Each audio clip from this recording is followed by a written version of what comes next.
What would you do if your husband handed you divorce papers in front of your entire family? Can one complicated secret really destroy everything, even when you believe you're the victim? The answer landed on my doorstep, with a lawyer's letter and a room full of shocked faces. The kitchen clock ticked past midnight as I slipped through the front door of our suburban townhouse, my heels clicking softly against the hardwood floor. Deacon was waiting in the living room, laptop open on his knees, the blue glow illuminating his concerned face. "Working late again?" he asked, not looking up from his screen. I dropped my purse on the counter with more force than necessary. "Yes, Deacon, some of us have demanding jobs that don't end at 5 o'clock. He closed the laptop slowly, his dark eyes meeting mine. "It's just that you've been staying late 4 nights this week. The office building closes at 9. My heart skipped, but I kept my expression neutral. Security let me stay to finish the quarterly reports. You know how important this project is. "Right." Deacon stood up, running his hand through his brown hair. "It's just Kenya asked where Mommy was during dinner again. She's starting to notice." Guilt twisted in my stomach, but I pushed it away. Deacon was being paranoid, as usual. "Maybe if you explained that Mommy works hard to provide for this family, instead of making me sound like I'm abandoning her." "Evadne, I'm not trying to fight. I'm just worried about..." "About what? That I'm actually good at my job? That my boss trusts me with important responsibilities?" I crossed my arms, feeling the familiar surge of defensiveness. "You've always been jealous of my success." Deacon's face went pale. "That's not fair, and you know it. I've always supported your career." "Have you? Because right now it feels like you're interrogating me like some kind of detective." I grabbed my phone from my purse, clutching it protectively. "What's next? Going through my personal messages?" "I would never..." "Good. Because my phone is private, Deacon. Everyone deserves privacy in a marriage." The next morning, Kenya sat at the breakfast table, pushing her cereal around the bowl with her spoon. Her usually bright 7-year-old chatter had been replaced by quiet observation lately, her green eyes darting between Deacon and me whenever we spoke. "Mommy, are you working late again tonight?" she asked, her voice small. I knelt beside her chair, smoothing her blonde hair. "Maybe, sweetheart, but it's so we can have nice things, okay?" Deacon poured coffee into his mug, his movements careful and controlled. "Actually, my mom called. She wants to have brunch this Sunday. Your mom, too." "Great," I muttered. Family gatherings always meant judgment and questions I didn't want to answer. Sunday arrived with the kind of crisp autumn weather that should have felt refreshing. Instead, I felt trapped as we walked into the Willow, the cozy cafe where our families like to meet. The smell of fresh pastries and coffee filled the air, but my stomach was too knotted to appreciate it. Denise, Deacon's mother, was already seated at our usual large round table near the window. At 60, she still carried herself with the no-nonsense attitude that had made her a successful real estate agent. Her silver hair was perfectly styled, and her sharp blue eyes missed nothing. My mother, Harriet, arrived moments after us, her arms immediately wrapping me in a cloud of expensive perfume and maternal concern. "Darling, you look tired. Are you getting enough sleep?" "She's been working very hard," Deacon said, helping Kenya into her chair. "Of course she has," Harriet replied, shooting Deacon a look.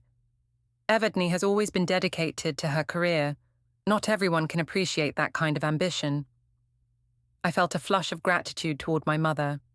At 58, Harriet had always been my biggest supporter, understanding the pressures of being a working woman in ways that others couldn't. My younger sister Lila slid into the seat beside me, her dark hair pulled back in a messy bun. At 29, she still had that carefree energy I sometimes envied. "Sorry I'm late. Traffic was insane." Deacon's brother Eric arrived last, his tall frame folding into the remaining chair. He shared Deacon's methodical nature, but with a more outgoing personality that made him successful in sales. As we ordered, I noticed Deacon seemed distracted, checking his phone more than usual. When the food arrived, he barely touched his omelette. "Everything okay, honey?" I asked, trying to sound casual. He looked up, his expression unreadable. "Actually, I wanted to ask you about something. Last Tuesday, when you said you were working late." My fork paused halfway to my mouth. "What about it?" "There's a charge on our credit card for Romano's, the Italian place downtown. It's time-stamped at 8:30 that night." The table went quiet. I could feel everyone's eyes on me, waiting for my explanation. My mind raced, searching for a plausible reason. "Oh, that," I laughed, hoping it sounded natural. "I grabbed dinner there after work. I was starving and didn't want to cook when I got home so late." "You ate alone?" Denise asked, her voice carefully neutral. "Yes, Denise. Some of us don't mind eating alone occasionally." I took a bite of my pancakes, though they tasted like cardboard now. Harriet reached over and patted my hand. "There's nothing wrong with treating yourself to a nice meal, especially after working so hard." But Deacon wasn't letting it go. "It's just that the bill was for 2 entrees and a bottle of wine." The silence stretched uncomfortably. Kania had stopped eating entirely, her eyes wide as she sensed the tension. I ordered extra food to take home for lunch the next day," I said, my voice slightly higher than normal. "And 1 glass of wine to unwind. You know how stressful work has been." Eric cleared his throat. "The receipt shows a full bottle." "How do you even know that?" I snapped, my patience finally breaking. "Are you going through our financial records now?" "This is exactly what I'm talking about, Deacon. You're following me around like some kind of detective. It's creepy." "Evadne," Deacon started. "No, this is ridiculous. I work my ass off for this family. And instead of appreciation, I get interrogated over a dinner receipt. Maybe if you trusted your wife instead of assuming the worst, we wouldn't be having this conversation." Harriet nodded vigorously. "She's absolutely right. Deacon, you need to relax. Evadne works harder than anyone I know." But Denise and Eric exchanged a look that made my skin crawl. They weren't buying it, and I could see Deacon filing away every word, every reaction. As we left the cafe, Eric quietly approached Deacon in the parking lot. I was strapping Kenia into her car seat when I heard him say, "If you need help looking into things, just let me know." My blood ran cold. Looking into things? What did that mean? That night, after Kenia was asleep, Deacon sat on the edge of our bed, his phone in his hands. "We need to talk," he said quietly. "About what? About how your family thinks I'm some kind of criminal for buying myself dinner?" "About the fact that you're lying to me." His voice was calm, which somehow made it worse than if he'd been yelling.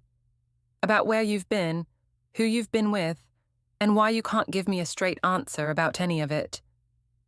I felt the walls closing in, but I couldn't back down now.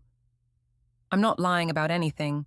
If you can't handle having a wife with a career that sometimes requires long hours, maybe that's your problem, not mine."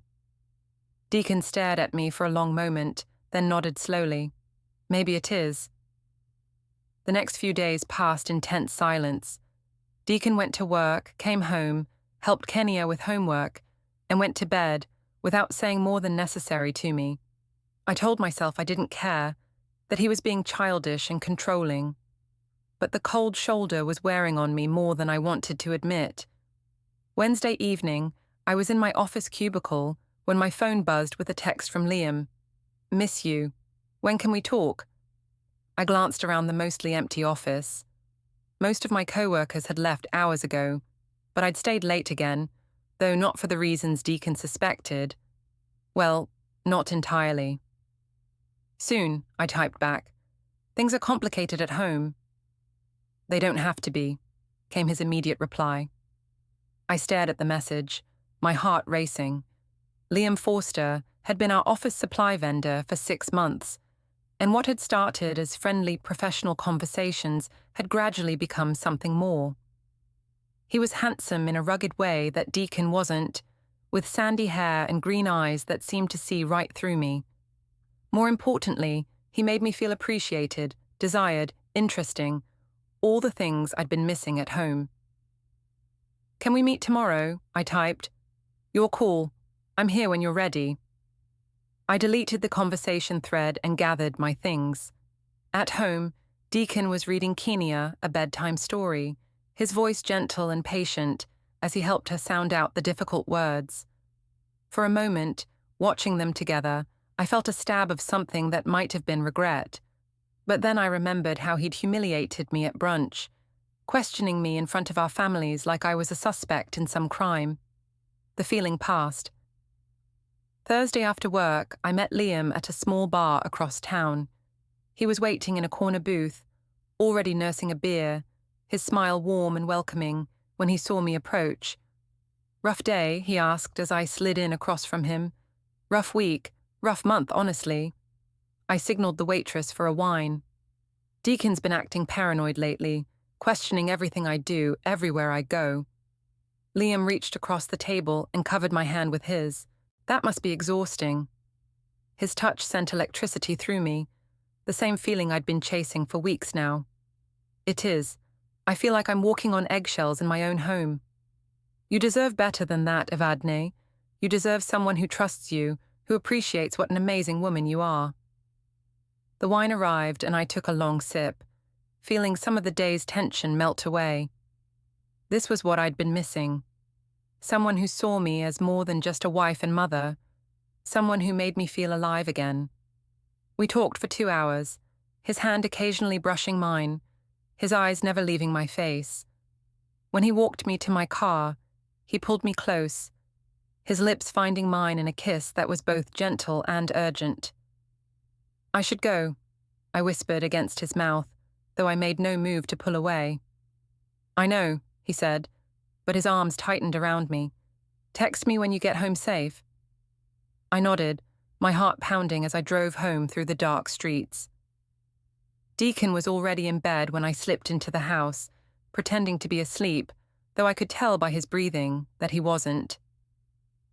The next morning, Lila called while I was getting ready for work. Hey, can we grab lunch today? I feel like we haven't talked in forever. Sure, I said, applying my lipstick in the bathroom mirror. Meet me at that sandwich place near my office. Perfect. See you at noon. Lila was already seated when I arrived, her expression more serious than usual. She'd ordered us both iced teas and was fidgeting with her phone. Everything okay? I asked, sliding into the booth across from her. That's what I wanted to ask you. She leaned forward, lowering her voice. Mum called me last night. She's worried about you and Deacon. There's nothing to worry about.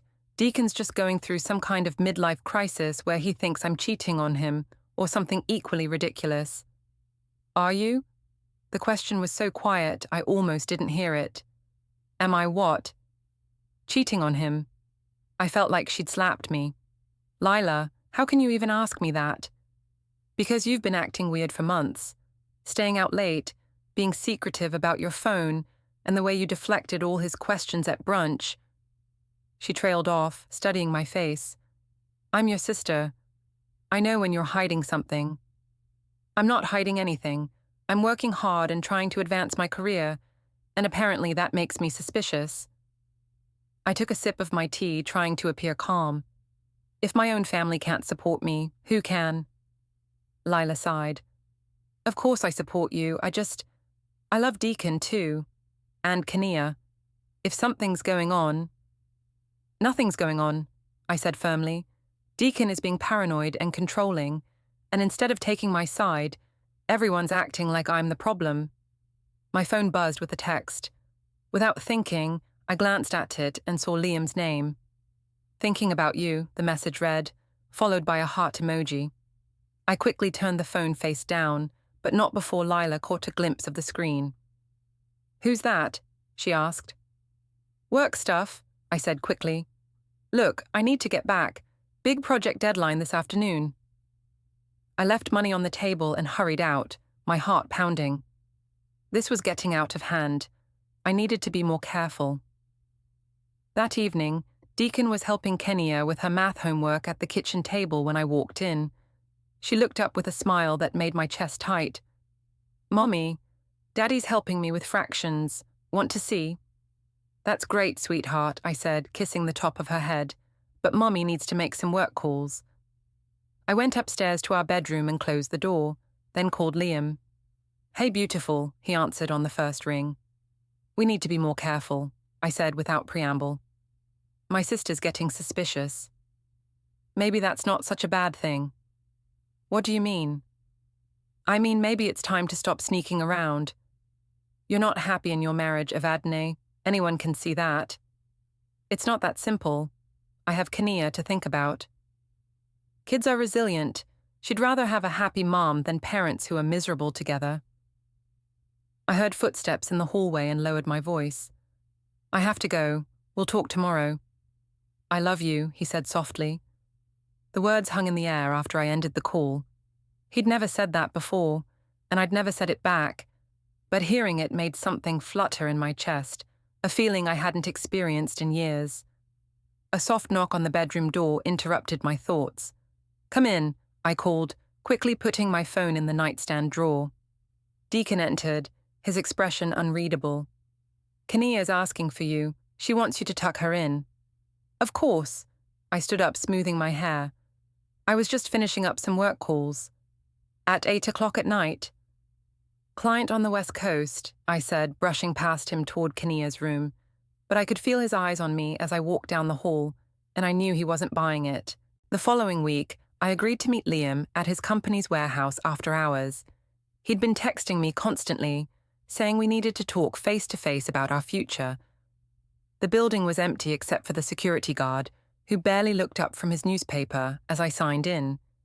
Liam was waiting in his office, a small space overlooking the main floor. He'd dimmed the lights and had 2 glasses of wine waiting on his desk. This is cozy, I said, accepting the wine and settling into the chair across from him.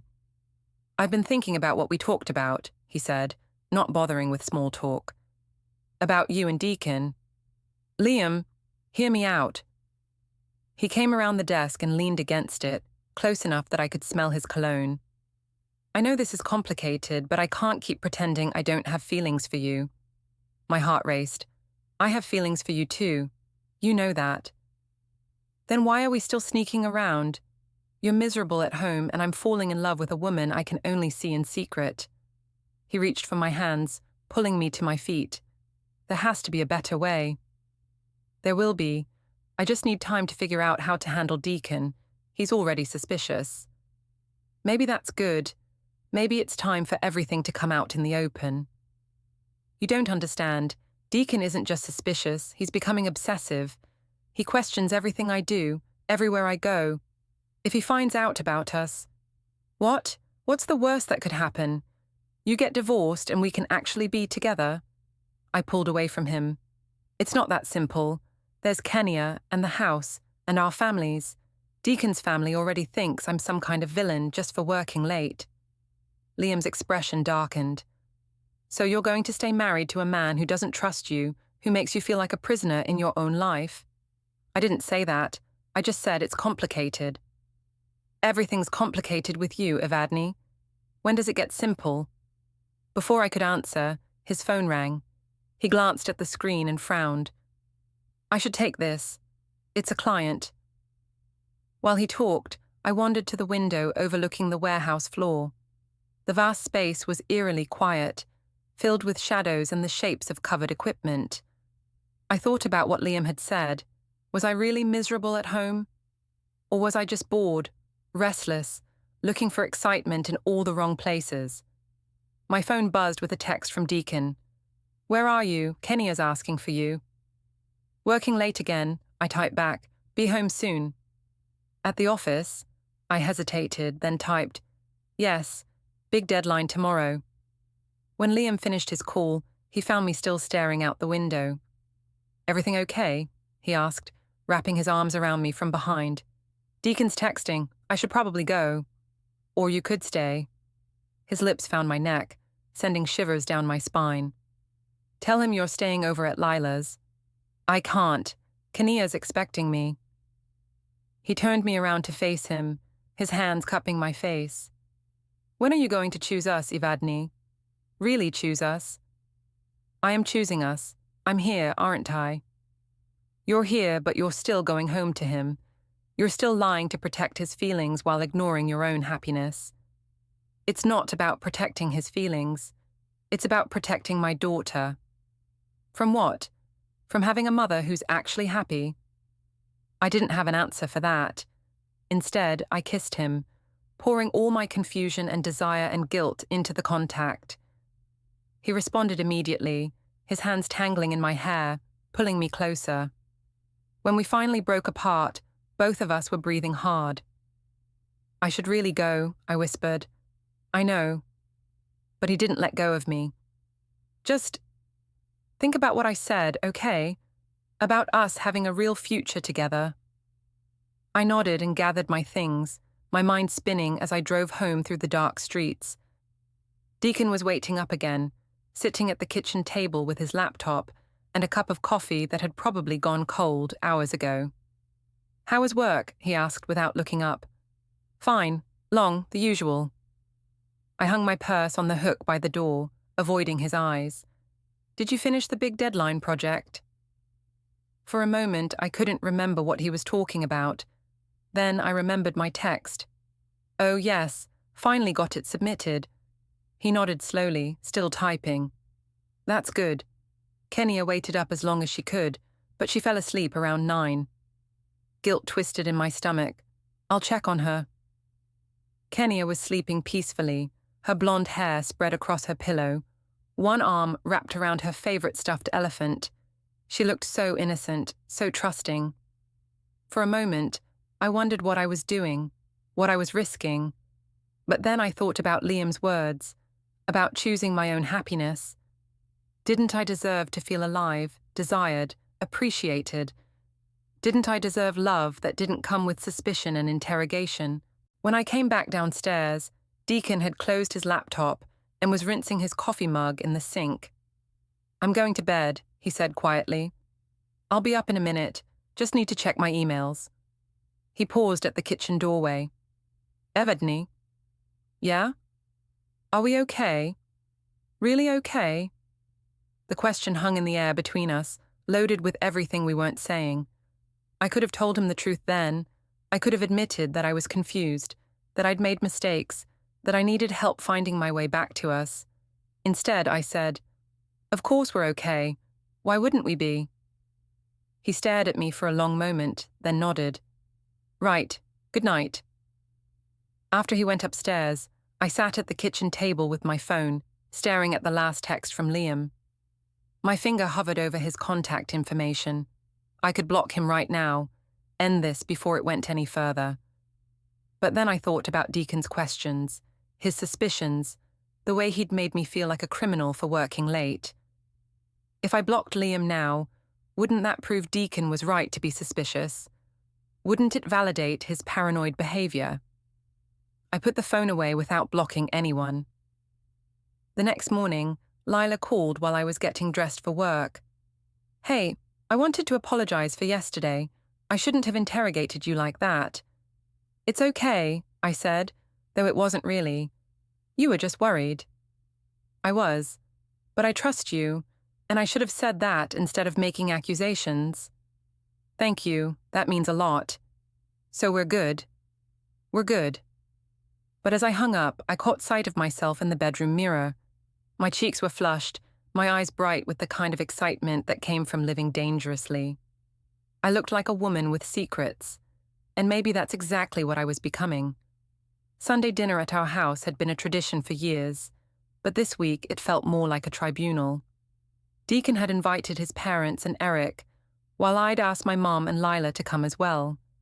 Kenya was excited about having everyone over, chattering about showing her grandmother the art project she'd made at school. I spent the afternoon cooking, trying to create the perfect family atmosphere.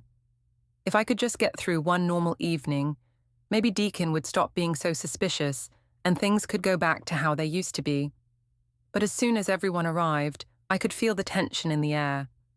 Denise hugged me stiffly, her usual warmth replaced by polite distance. Eric barely made eye contact. Even my own mother seemed on edge, though she tried to cover it with excessive cheerfulness. Everything smells wonderful, darling, Harriet said, following me into the kitchen. You've outdone yourself. Thanks, Mom. I just want tonight to be nice. For Kenya's sake. Of course. Though I have to say, Deacon seems quite tense lately. Is everything all right between you two? Everything's fine. He's just been working too hard. She studied my face with the penetrating look that only mothers possess. If you say so, but if you ever need to talk. I know, thanks. Dinner started pleasantly enough.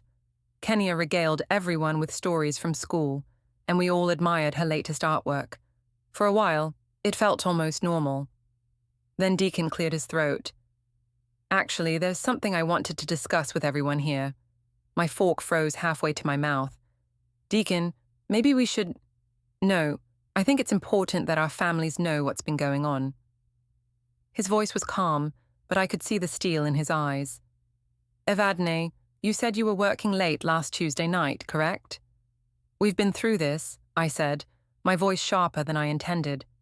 Why are you bringing this up again? Because I have some questions about your timesheet. He pulled out his phone and scrolled to something, then placed it on the table where everyone could see. It was a screenshot of my company's employee portal, showing my logged hours for the past month. According to this, you clocked out at 5:47 p.m. last Tuesday, but you didn't get home until after midnight, and there was that dinner charge at Romano's at 8:30. The table went silent. I could feel everyone staring at me, waiting for my explanation. My mouth felt dry as cotton. That's not right. The system must have glitched. I definitely stayed late. I called your office Friday afternoon, Deacon continued, his voice still maddeningly calm. Spoke to your supervisor, Janet. She said the building was locked down by security at 9 p.m. Tuesday night, and no one had authorization to stay later. You called my boss? I stood up so quickly my chair scraped against the floor. You actually called my workplace to check up on me. I called to clarify a discrepancy. You called to spy on me. This is exactly what I'm talking about, Deacon. This paranoid, controlling behavior. It's toxic. Denise set down her fork with a sharp clink. Evadne, he's asking legitimate questions. No, Denise, he's stalking his own wife. Going through bank records, calling my employer, tracking my every move like I'm some kind of criminal. Then where were you Tuesday night? Eric asked quietly. That's none of your business, Eric. It's my business, Deacon said, pulling out more papers from a folder beside his chair. These are phone records, Evadne. Your phone records. My heart stopped. You went through my phone records? They're on our family plan. I have access to them. He spread the papers on the table like he was dealing cards. 47 text messages to a number registered to Liam Forster between Tuesday and Wednesday. 12 phone calls, some lasting over an hour. Who's Liam Forster? Harriet asked, her voice small. He's a vendor at my office, a friend. There's nothing wrong with having friends, Deacon. Friends don't usually text each other at midnight, Denise said coldly. What do the messages say? Lila asked, though she looked like she didn't want to know the answer. Deacon picked up one of the papers. I can't see the content, but I can see the frequency and timing, and I can see that you've been deleting the conversation threads from your phone. Because I knew you'd react exactly like this. I gestured wildly at the papers scattered across the table. I knew you'd take innocent conversations and twist them into something sinister. Innocent conversations that happen after midnight. Eric's voice was skeptical. Yes, some people have friends they can talk to about their problems. Some people have support systems outside their marriage. What problems? Deacon asked. What problems are you discussing with Liam Forster that you can't discuss with your husband? I felt trapped, cornered by their questions, and the evidence spread across the table. Kenya had gone quiet, her eyes wide as she looked between the adults, not understanding what was happening, but sensing the danger. Maybe Kenya should go play in her room, Lila suggested gently. No, I said quickly. Kenya should see this. She should see how her father treats her mother, how he humiliates me in front of our family instead of talking to me privately like a normal person. Evadne, Harriet warned. What, Mom? Are you taking his side too? Your own daughter? I'm not taking anyone's side, but Deacon has presented some concerning evidence, and you're not really addressing it. I stared at my mother, feeling betrayed. I can't believe this. My own family is ganging up on me. We're not ganging up, Deacon said. We're asking for honesty. Just tell us where you were Tuesday night. Tell us about your relationship with Liam Forster.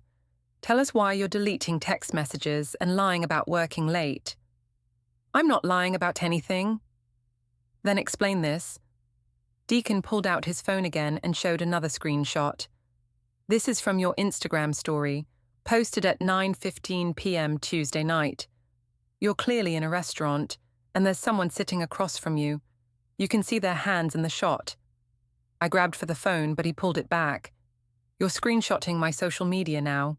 You're literally stalking me online. I'm trying to understand why my wife is lying to me. I'm not lying. I went to dinner after work to decompress. Is that a crime? Am I not allowed to eat without your permission? With who? Denise demanded. Who were you having dinner with? A friend, a colleague, someone who doesn't interrogate me every time I leave the house. Kenya started crying. The sound cut through the argument like a knife, and suddenly, everyone was looking at her small, frightened face. Why is everyone yelling? She sobbed. Why is Daddy being mean to Mommy? Daddy's not being mean, sweetheart, Lila said, getting up to comfort her. The grown-ups are just having a discussion. It doesn't sound like a discussion, Kenya said through her tears. Deacon's expression softened as he looked at his daughter. You're right, Kenya. I'm sorry we raised our voices. Why don't you go upstairs and play for a while? We'll be done talking soon. After Lila took Kenya upstairs, the silence in the dining room was deafening. I think we should go, Denise said, standing up and gathering her purse. No, please don't leave, I said, panic creeping into my voice. This is exactly what Deacon wants, to drive everyone away so he can control me completely. Evadne, Eric said sadly. He showed us phone records, timestamps, social media posts. That's not controlling behavior, that's evidence. Evidence of what? That I have a life outside this house? That I have friends?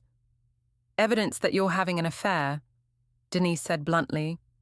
The words hung in the air like a bomb that had finally exploded. I am not having an affair, I said, my voice shaking. How dare you accuse me of that?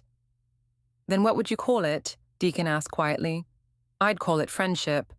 I'd call it having someone to talk to who doesn't treat me like a suspect in my own home. Friendship doesn't require lying and sneaking around, Harriet said softly. I turned to stare at my mother. Et tu, Mom? Darling, I love you, but you're not being honest with us, or with yourself. I can't believe this. I cannot believe that my own family is turning against me because Deacon has convinced you all that I'm some kind of cheater. Deacon didn't convince us of anything, Eric said. The evidence speaks for itself. What evidence? Text messages to a friend, having dinner out, working late. When did those things become crimes? They became suspicious when you started lying about them, Deacon said. I felt the walls closing in around me. Everyone was staring at me with disappointment and accusation in their eyes. Even my own mother looked like she didn't recognize me. Fine, I said, my voice cold. You want to believe I'm some kind of villain? Go ahead. But I know the truth, and I know that Deacon's paranoid jealousy is what's really destroying this marriage. I walked out of the dining room and upstairs to our bedroom, slamming the door behind me. Through the walls, I could hear the murmur of voices, my family discussing me like I was a problem to be solved. My phone buzzed with a text from Liam. How are you holding up? You seemed upset earlier. I stared at the message, then at the closed bedroom door. Deacon was right about one thing. I had been lying, but not about what he thought. I'd been lying to myself, pretending that what I was doing was innocent, that I was just seeking friendship and understanding. But as I typed back to Liam, it's complicated. Can we talk tomorrow? I knew I was in deeper than I'd ever admitted, and I wasn't ready to climb out yet. The next morning, Deacon was gone before I woke up. He'd left a note on the kitchen counter. Took Kenya to school. We need to talk tonight. I've made an appointment with a counselor for Thursday. I crumpled the note and threw it in the trash. Counseling. Like I was the one with the problem. At work, I could barely concentrate. Every time my phone buzzed, I jumped, expecting another confrontation. Around 10, Liam texted, "Free for lunch? You sounded upset yesterday." "Yes, meet me at that place on 5th Street at noon." I spent the rest of the morning rehearsing what I'd say to him. The dinner Sunday night had been a disaster, but maybe it was also a wake-up call. Maybe Deacon's accusations were forcing me to face what I'd been avoiding. Liam was waiting in a corner booth when I arrived, his expression concerned as I slid in across from him. "You look exhausted," he said gently. "I feel exhausted. Deacon ambushed me last night, in front of both our families." "Ambushed you how?" I told him about the phone records, the timestamps, the interrogation disguised as a family dinner. Liam listened without interrupting, his jaw tightening as I described the humiliation. "That's emotional abuse," he said when I finished. "Using your own family to gang up on you, going through your private records, calling your workplace. That's not normal husband behavior, Evadne." That's what I tried to tell them, but everyone acted like he was justified. Because they don't see what goes on behind closed doors. They don't see how he controls you, how he makes you feel guilty for having any life outside your marriage. I nodded, feeling validated for the first time in days. Exactly. He's turned everyone against me. "What are you going to do?" "I don't know. He wants us to go to counseling, but what's the point? The counselor will just hear his side and decide I'm the problem too."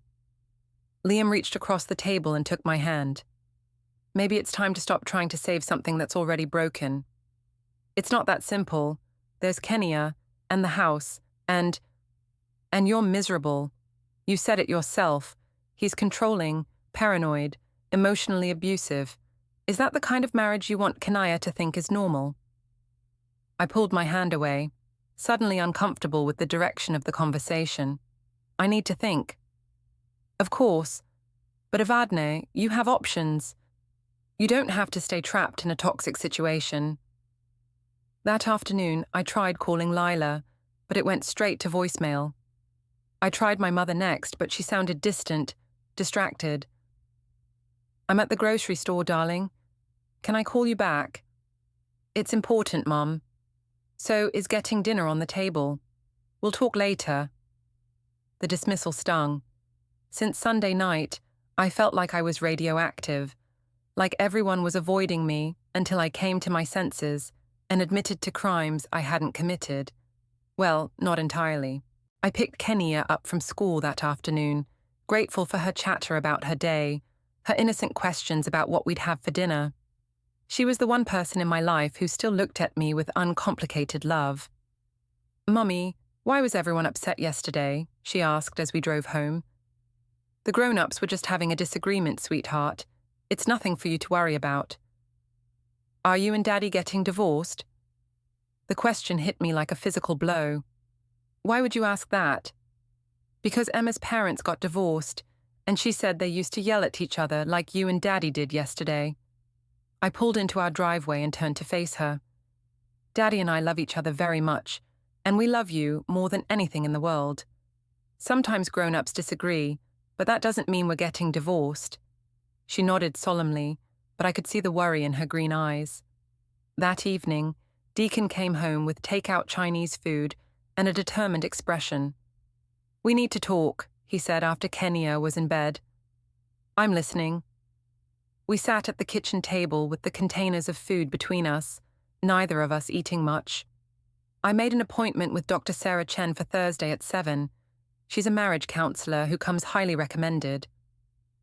"I don't think counseling is going to help if you've already decided I'm guilty of something." "I haven't decided anything. That's why we need professional help." He looked tired, older than his 36 years. "Evadne, I don't want our marriage to end, but I can't live with the lying and the secrecy." "I'm not lying. Please." He held up a hand. "Just, please don't. Not tonight. I've shown you the evidence. You know what it looks like. It looks like a man who doesn't trust his wife. It looks like a wife who's having an emotional affair at minimum, and probably more. The words hung between us like a challenge. I could deny it again, could keep up the pretense that Liam was just a friend. But I was tired of defending myself, tired of being made to feel like a criminal. Fine, I said. You want to know the truth? The truth is that Liam makes me feel appreciated. He listens to me without judging me, without questioning my every move. He treats me like I'm interesting and attractive and worth spending time with. Deacon's face went pale. So you admit it? You're having an affair. I'm admitting that I have a friend who values me, something I haven't felt at home in a long time. A friend you have dinner with in secret, a friend you text until midnight, a friend you lie to your husband about. Because I knew you'd react like this. I knew you'd turn an innocent friendship into something sordid. Innocent? Deacon's voice rose. You're emotionally cheating on your husband and lying to your family, but it's innocent. Nothing physical has happened, I said, which was mostly true. A few kisses didn't count as physical, did they? Yet. The word hit like a slap. What's that supposed to mean? It means you're already halfway out the door, Evadne. You're already choosing him over us. I'm not choosing anyone. I'm trying to figure out how to be happy in my own life. And apparently that doesn't include your husband and daughter. That's not fair. Isn't it? When's the last time you put Kania to bed? When's the last time we had a conversation that didn't end in you accusing me of being controlling? When's the last time you acted like you wanted to be part of this family? I didn't have answers for those questions, which made me angrier. So this is all my fault. Your paranoia, your stalking behavior, your decision to humiliate me in front of our families, that's all my fault. My reaction to your affair is not the same as your affair, Evadne. It's not an affair. Then end it. Block his number. Tell him you can't see him anymore. Choose your marriage. I stared at him, my heart pounding. This was it, the moment of truth. I could end things with Liam, delete his number, focus on rebuilding my marriage. It would be the right thing to do. But the thought of never talking to Liam again, of losing the one person who made me feel alive and desired, was unbearable. I can't, I whispered. You can't or you won't. It's complicated, Deacon. You wouldn't understand. He stared at me for a long moment, then nodded slowly. Okay, then I guess we're done here. What do you mean? I mean I have my answer. You're choosing him. I'm not choosing him. I need time to think. How much time? How long do I wait while you figure out whether you want to be married to me or not? I don't know. He stood up, clearing his untouched food from the table. Well, I do know. I know I deserve better than this, and so does Kania. Deacon, I'm going to stay at Eric's tonight. We'll talk about next steps tomorrow. He went upstairs to pack a bag, leaving me alone at the kitchen table, surrounded by the wreckage of our marriage and the choices I'd made. When he came back down with his suitcase, he paused at the door. For what it's worth, Evadne, I did love you. I loved you enough to fight for us. But I can't fight for someone who doesn't want to be saved. After he left, I sat in the silence of our empty house, my phone in my hands. I could call Liam, could tell him that Deacon had moved out, that we could finally be together without sneaking around. Instead, I went upstairs to check on Kenia. She was sleeping peacefully, unaware that her world was falling apart around her. I stood in her doorway for a long time, wondering what I'd done and whether there was any way to undo it. 3 weeks later, in a cold conference room, Deacon's sharp lawyer, Rebecca, laid out the evidence. Photos of me with Liam, recovered texts, confessing love, my sister's reluctant statement, phone records proving lies. Deacon sat silent, thinner, eyes hard. My overwhelmed public defender could only confirm the damage. Emotional adultery counted. Marital misconduct would cost me custody and assets. Deacon sought primary custody of Kenia, the house, supervised visitation for me. He spoke quietly. You chose him over our daughter's bedtime stories, over our family. I asked you to stop. You didn't. Liam bailed when I needed him most, calling our affair a fantasy. I signed the settlement, lost my home, my girl, almost everything. Deacon walked away dignified. I stayed behind with regret, counseling orders, and the bitter truth. I'd thrown away a real family for an illusion that vanished the moment reality arrived. Word count, 100.